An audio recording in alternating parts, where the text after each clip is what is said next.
I recognize the gentlelady from Georgia, Ms. McBath, for 5 minutes. Thank you, Mr. Chairman. Mr. Bezos, you referred to third-party sellers today as Amazon's partners and that your success depends on their success. But over the past year, we've heard a completely different story.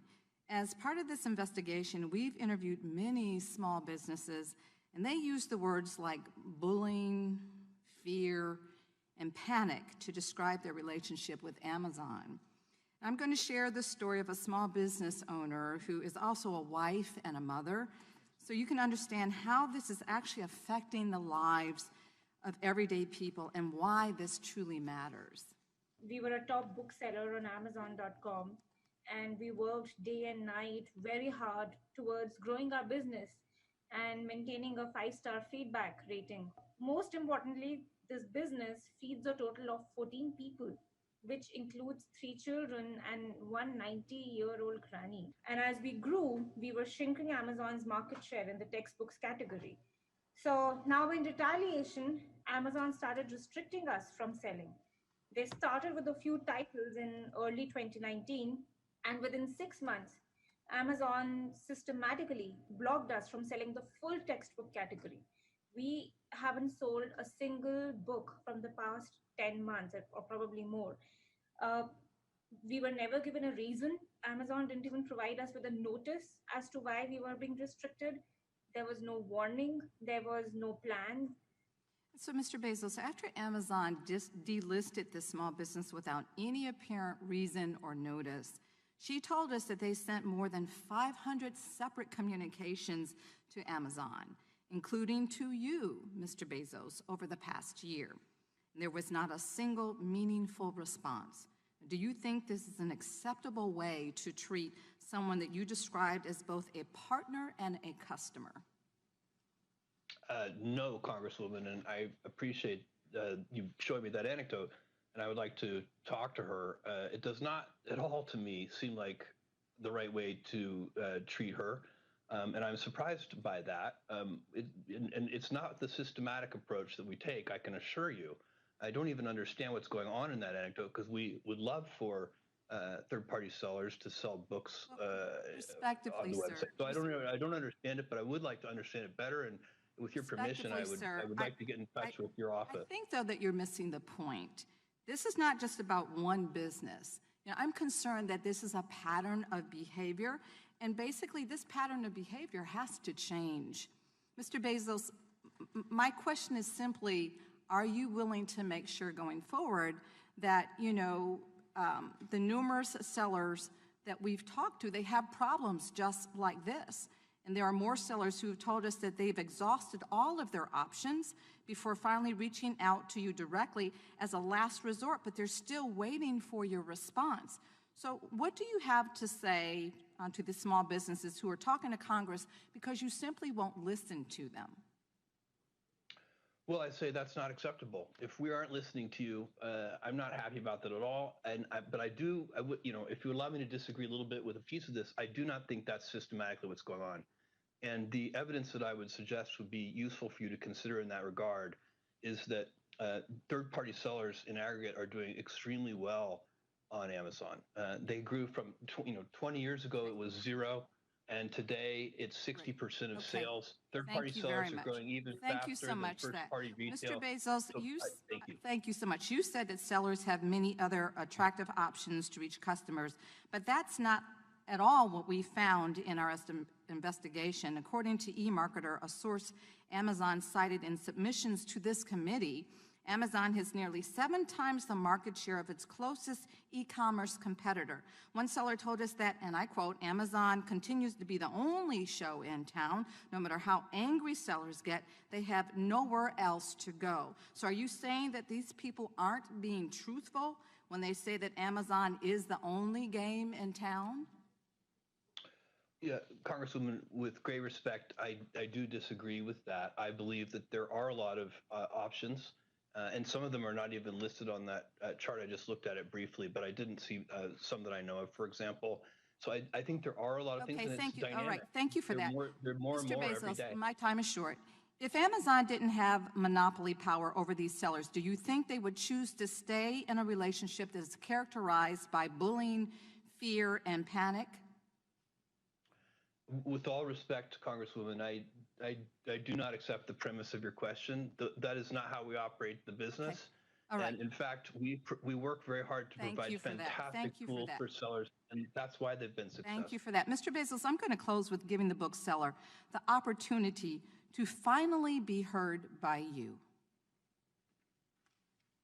Mr. Bezos, we increased our sales on Amazon by 5 times in the past 3 years.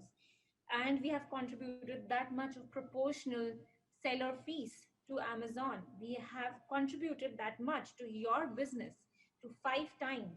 We followed all the rules that were set by you. We we please, just help us in earning a livelihood. We beg you. There are 14 lives at stake.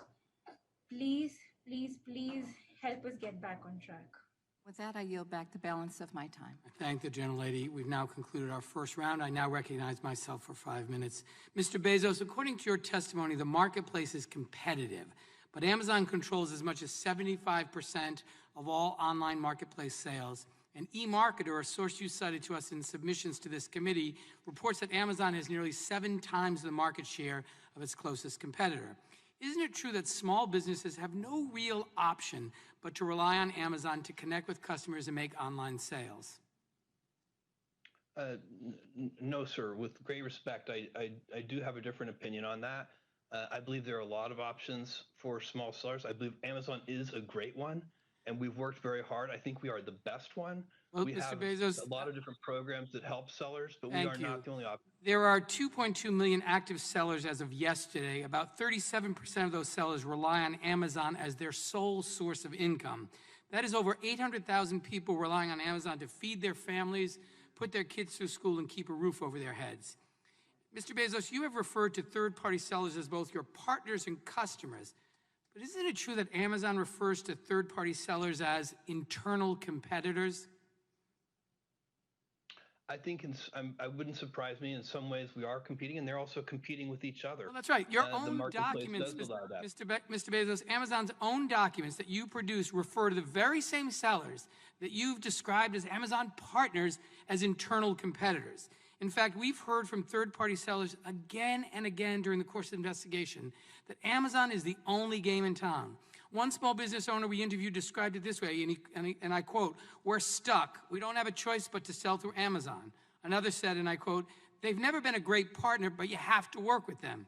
During this investigation, we have heard so many heartbreaking stories of small businesses who sunk significant time and resources into building a business and selling on Amazon, only to have Amazon poach their best-selling items and drive them out of business. So I want to talk to you about one company that really stood out from the rest. I want you to pay close attention to how they described your partnership, Mr. Bezos. We heard from a small apparel company that makes and sells what they call useful apparel for people who work on their feet and with their hands, like construction workers and firefighters. This particular business discovered and started selling a unique item that had never been a top seller for the brand. They were making about $60,000 a year on just this one item. One day, they woke up and found that Amazon had started listing the exact same product, causing their sales to go to zero overnight. Amazon had undercut their price, setting it below what the manufacturer would generally allow it to be sold, so that even if they wanted to, they couldn't match the price.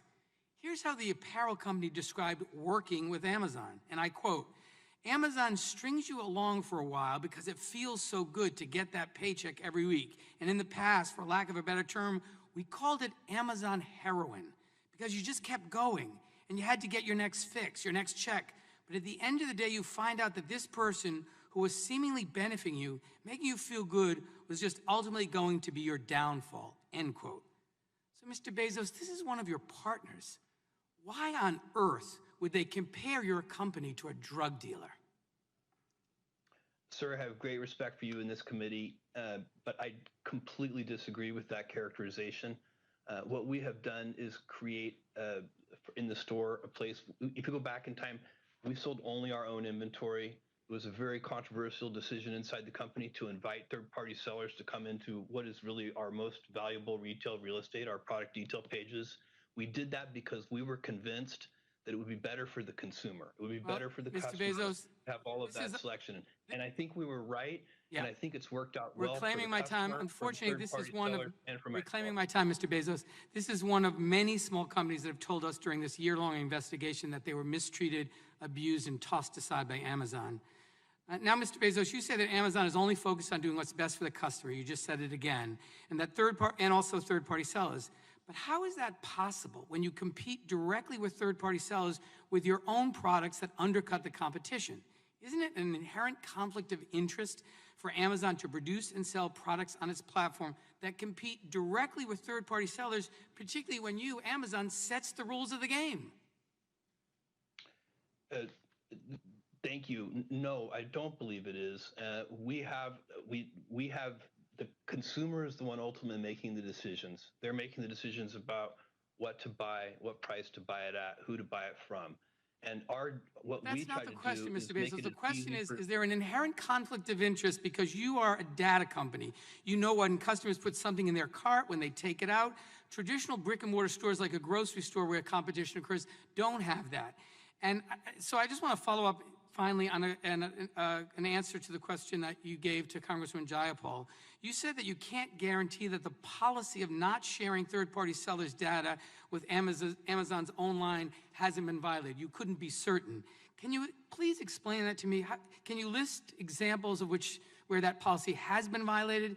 Because it's particularly concerning to me, Mr. Bezos, that shouldn't third parties know for sure that data isn't being shared with your own line, their competitors? Why should a third-party seller list their product on Amazon if they're just going to be undercut by Amazon's own product as a result of data you take from them?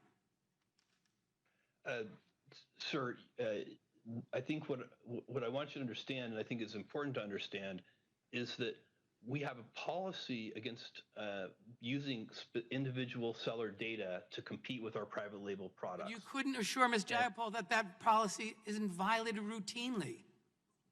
Well, we are investigating that, and I do not want to sit here, and I do not want to go beyond what I know right now. But we are, as a result of that Wall Street Journal article, we are looking at that very carefully, Thank you, and Mr. we want to Bezos. get those facts. And I will surely share them with you. Thank you, and we look forward to that. The evidence we've collected shows that Amazon is only interested in exploiting its monopoly power over the e-commerce marketplace to further expand and protect this power. This investigation makes clear that Amazon's dual role as a platform operator and competing seller on that platform is fundamentally anti-competitive, and Congress must take action. And with that, I recognize the gentleman from Wisconsin, the ranking member of the subcommittee, Mr. Sensenbrenner, for 5 minutes.